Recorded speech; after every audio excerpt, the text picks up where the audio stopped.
जय हिंद दोस्तों, welcome back to our channel dream net जेस। अगर आप भी एसएससी, रेलवे, बीपीएससी या एनी अदर कम्पिटिटिव एग्जाम की तैयारी कर रहे हैं तो आज का यह करंट अफेयर का सेशन आपके लिए बहुत महत्वपूर्ण होने वाला है। तो बिना मिस किए हुए पूरा वीडियो को देखिएगा।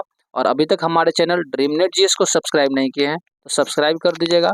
और बिना देर के हुए आज हम लोग आपकी न्यूज़पेपर वाली करंट अफेयर्स की क्लास की 13 अप्रैल 2026 के करंट अफेयर्स को देखेंगे। तो आज का जो हमारा सबसे पहला क्वेश्चन है वो गुजरात के जामनगर में, ठीक है, गुजरात के जामनगर में रिलायंस के Vantara rescue and rehabilitation centre में एकीकृत रूप से विश्व का पहला वन्यजीव संरक्षण और पशु चिकित्सा पे उच्च शिक्षा प्रदान करने के लिए वनतारा यूनिवर्सिटी का उद्घाटन किया गया है। यानी यह अपने तरह में एक दुनिया का पहला यूनिवर्सिटी होगा जो वन्यजीव संरक्षण और पशु चिकित्सा विज्ञान में उच्च डिग्री, हायर डिग्री जैसे यूजी और पीजी की कोर्स करवाएगी और डिग्रियाँ देगी, यानी स्नातक और स्नातकोत्तर में। तो इस बात करें तो इसका उद्देश्य क्या है, तो इसका उद्देश्य जो है वन जीव के रेस्क्यू, इलाज, पुनर्वास और संरक्षण में विशेषज्ञों को तैयार करना। विभिन्न पाठ्यक्रमों से जैसे वाइल्ड लाइफ मेडिसिन, सर्जरी, पोषण, आनुवांशिकी, महामारी और संरक्षण नीति, इन सब पाठ्यक्रमों के माध्यम से यह एक विशेषज्ञ तैयार करना चाहता है जो वन जीव के रेस्क्यू के लिए, इलाज के लिए, पुनर्वास के लिए और संरक्षण के लिए काम करे। और बात करें वनतारा का तो यह एक रिलायंस द्वारा निर्मित रेस्क्यू एंड रिहेबिलिटेशन सेंटर है जिसकी उद्घाटन पिछले वर्ष यानी 2025 में, मार्च 2025 में हमारे पीएम मोदी जी के द्वारा किया गया था, पीएम नरेंद्र मोदी के द्वारा किया गया था।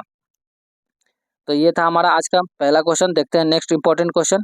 तो नेक्स्ट इंपॉर्टेंट जो क्वेश्चन है कि इस वर्ष यानी 11 अप्रैल को ज्योतिबा फूले की 200वीं जयंती मनाई गई। और इनका जन्म जो है 11 अप्रैल को, 11 अप्रैल 1827 को, 11 अप्रैल 1827 को महाराष्ट्र के सतारा जिला में हुआ था। और इनके पिताजी का नाम गोविंद राव, वही माताजी का नाम चिमनाबाई था। और इनकी पत्नी जो है सावित्रीबाई फूले हैं। अगर इनका कामों की बात करें तो इन्होंने 1948 में पुणे में लड़कियों के लिए देश का पहला स्कूल खोला था। 1948 में पुणे में लड़कियों के लिए देश का पहला स्कूल खोला था। वही 1873 में इन्होंने सत्यशोधक समाज की स्थापना की थी। और इनका मृत्यु जो है 28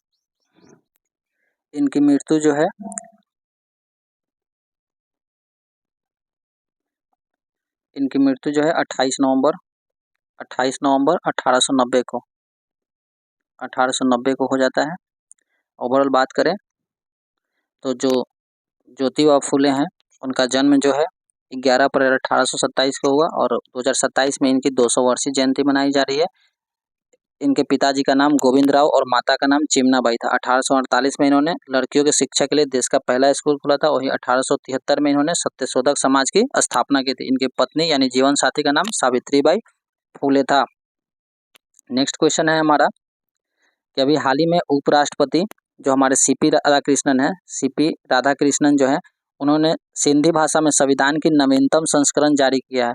अगर सिंधी भाषा के इतिहास की बात करें तो ये जो है हमारे संविधान की 8वीं अनुसूची में 22 जो आधिकारिक भाषा है उन्हीं में से एक है। और इसको जो है 21वीं संविधान संशोधन 1967 के द्वारा संविधान में शामिल किया गया था। यानी उपराष्ट्रपति सीपी राधाकृष्णन सिंधी भाषा के संविधान की नई संस्करण जारी किए हैं। और सिंधी जो है हमारे संविधान की 22 भाषाओं में से एक भाषा है। और इसको जो है 21वें संविधान संशोधन अधिनियम 1967 के द्वारा संविधान में शामिल किया गया था। देखते हैं नेक्स्ट क्वेश्चन। तो नेक्स्ट क्वेश्चन जो है हमारा हॉकी इंडिया जो है वो जूनियर महिला हॉकी टीम के लिए, यानी जूनियर जो है फीमेल हॉकी टीम है, उसके लिए एक कोच नियुक्त किया है। और वो कोच है टिम वाइड जो है ऑस्ट्रेलिया के अनुभवी कोच टिम वाइड को जूनियर महिला हॉकी टीम की नई कोच नियुक्त किया गया है। और इससे पहले जो है हॉकी टीम के जो कोच थे वो तुषार खाडेडकर थे। नेक्स्ट क्वेश्चन है हमारा कि अभी हाल ही में बेल्जियम के जो राजदूत हैं वो प्रणय वर्मा को बेल्जियम का नया राजदूत नियुक्त किया गया है। किनको? प्रणय वर्मा को बेल्जियम के नए राजदूत के रूप में नियुक्त किया गया है। तो अब बेल्जियम के नए राजदूत प्रणय वर्मा होंगे। नेक्स्ट है हमारा कि अभी हाल ही में एशियाई विकास बैंक के द्वारा जो भारत का जीडीपी अनुमान है यानी भारत की ग्रोथ रेट जो है तो वित्त वर्ष 2026-27 के लिए जारी किया गया है, जो 6.9% बताया गया है, 6.9% बताया गया है। अगर हम बात करें और भी विभिन्न संस्थाओं में तो जो भारत का ग्रोथ रेट है वो विश्व बैंक के अनुसार वर्ष 2026-27 के वित्तीय वर्ष में 6.6 रहने का अनुमान है। वही आरबीआई के द्वारा 6.9%, ओईसीडी के द्वारा 6.1%, वहीं मूडीज ने 6% विकास दर का अनुमान लगाया है।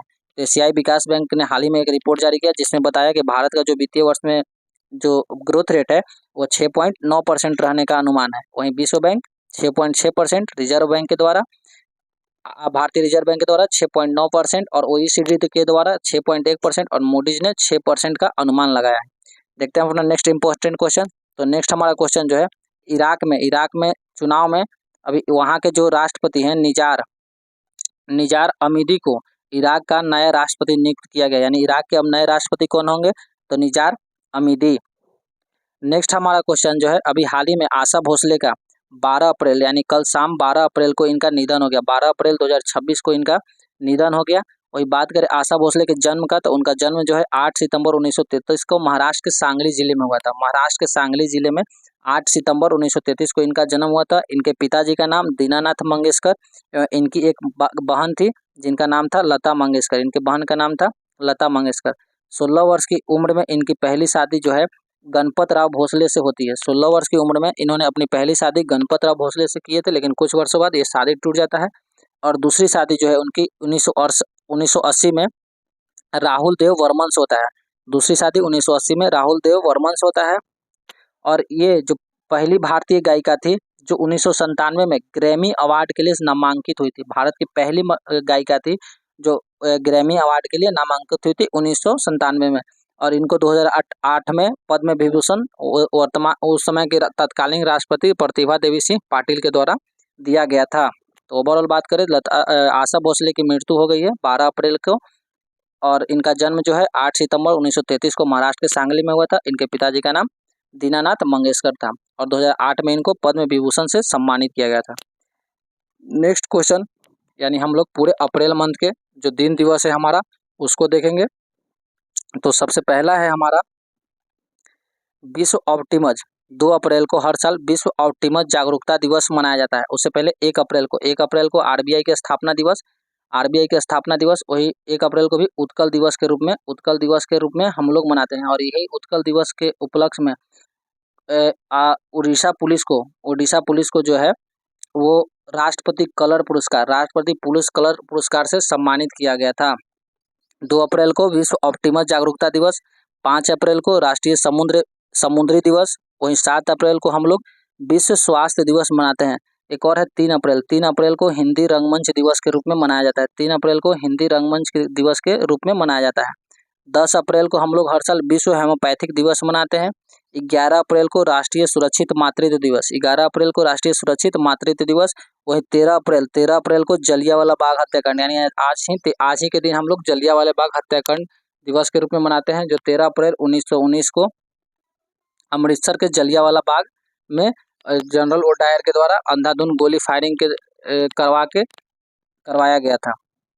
17 अप्रैल को जो है हम लोग हर साल विश्व हीमोफीलिया दिवस के रूप में मनाते हैं। वही 18 अप्रैल को विश्व विरासत दिवस, 18 अप्रैल को क्या मनाते हैं विश्व विरासत दिवस। 19 अप्रैल को विश्व यकृत दिवस के रूप में मनाया जाता है। और 21 अप्रैल को जो है सिविल सेवा दिवस के रूप में 21 अप्रैल को सिविल सेवा दिवस के रूप में मनाते हैं।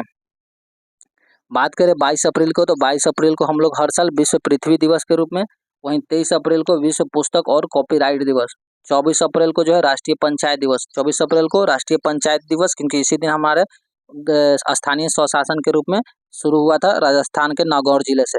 25 अप्रैल को जो है विश्व मलेरिया दिवस के रूप में मनाया जाता है। 26 अप्रैल को विश्व बौद्धिक संपदा दिवस, 26 अप्रैल को विश्व बौद्धिक संपदा दिवस। वहीं 30 अप्रैल को जो है आयुष्मान भारत दिवस के रूप में मनाते हैं। 30 अप्रैल को आयुष्मान भारत दिवस और 29 अप्रैल को जो है वर्ल्ड डांस डे, विश्व नृत्य दिवस 29 अप्रैल को मनाया जाता है।